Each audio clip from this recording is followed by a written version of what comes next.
Hey YouTube, this is my first video ever, and thought I would do it on my motorcycle. It's a 2011 Kawasaki KLR 650. I bought this motorcycle about 7 months ago, and I have about 3,000 miles on it so far, and just thought I'd go through and tell people why I got the KLR and tell you about some upgrades I'd done to it. So I was looking for a bike so I could go ride with my brother for quite a long time, and I looked at cruisers and sport bikes and all those different genres of bikes, and I couldn't afford the insurance on sport bikes, and I didn't like cruisers, so I decided to go for a different type of bike, and I found the adventure sport or adventure touring, and so I found this bike at a dealer here in Utah.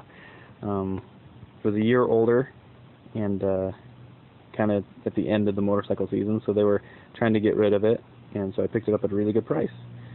The insurance is on it cheap, and I decided to get the KLR because if I was going to spend money, I mean, being 20 years old, you don't have a lot of money, but I decided if I'm going to spend the money on a motorcycle, I wanted a motorcycle that could do everything, and the KLR absolutely does everything. So I'm extremely happy with the bike. Some of the upgrades I have done to it, other KLR owners who've made videos and other KLR owners will recognize this crash guard as the Happy Trails crash guard there. When I got my tax return, I kind of went wild and bought a lot of stuff on Happy Trails. I got the crash guard, the highway peg, and the skid plate and the bracket to mount the panniers to, and also new tires, which are Avon Gripsters. I burned through the stock set pretty fast. I think I had 2,500 miles on them when I needed new ones. So I bought these just because they last longest, and I ride mostly on dirt, but I'm really like mostly on pavement. I wish I rode mostly on dirt, but I don't. Mostly on pavement.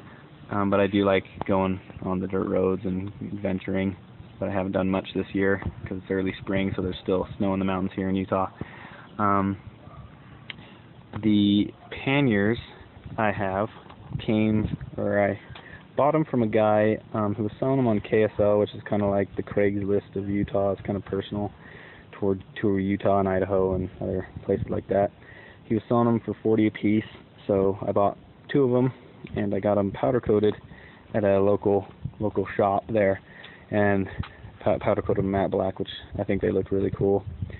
I'll show you how I mounted those, because I had questions about how guys mounted their panniers and stuff to the brackets, and how I did it was kind of a clever way. I know guys have figured out their own little way of doing things, and I thought this was kind of clever for myself. What I did was I bought these caster bolts from Home Depot that don't have a nut on one side, but they are squared toward the head of the bolt right there. I don't know if you can see that. They are squared, and what they do is they fit. The square part fits perfectly in these grooves. So I have one sticking out right here to show you.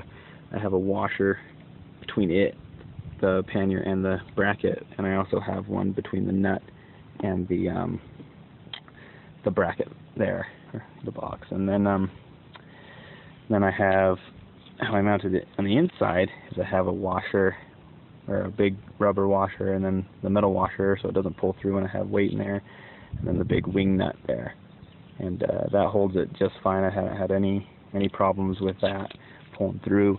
Couldn't come up with a really clever way to mounting the bottom of the box. I mean, I guess you could find like a hook bracket or something, but I just wrapped this part in foam and then covered it in electrical tape, and that prevents it from vibrating and stuff, and I haven't had any issues with that or any sound. The only issue I think is when I'm going faster than I should be and I'm trying to maneuver at kind of high speed, I get kind of a wobble, but I don't know if that's normal just for the bike or just because I got the panniers on there.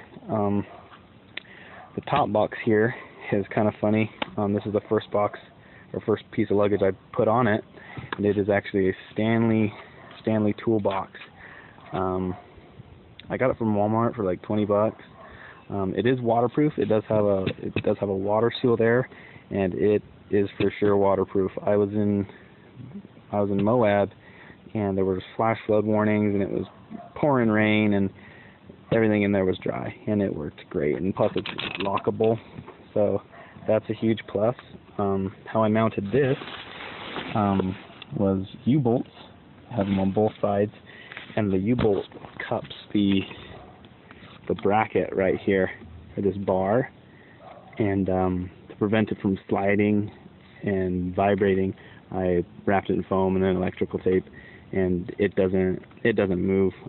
I picked the bike up from the box, which I shouldn't do, but I did, and worked great, and doesn't come off. I put the reflectors on there just because I thought they looked cool, and I saw it on long way down and long way round. Those guys did it, and I thought it looked really cool, and other adventure guys put them on, so I thought I'd copy them and put them on, and got to represent the Dutchness there also. It also doesn't hurt for visibility anyway, just knowing that the whole pannier bike is black, so I just thought I'd make me stand out a little bit more. Yeah, that's about it. I love the KLR.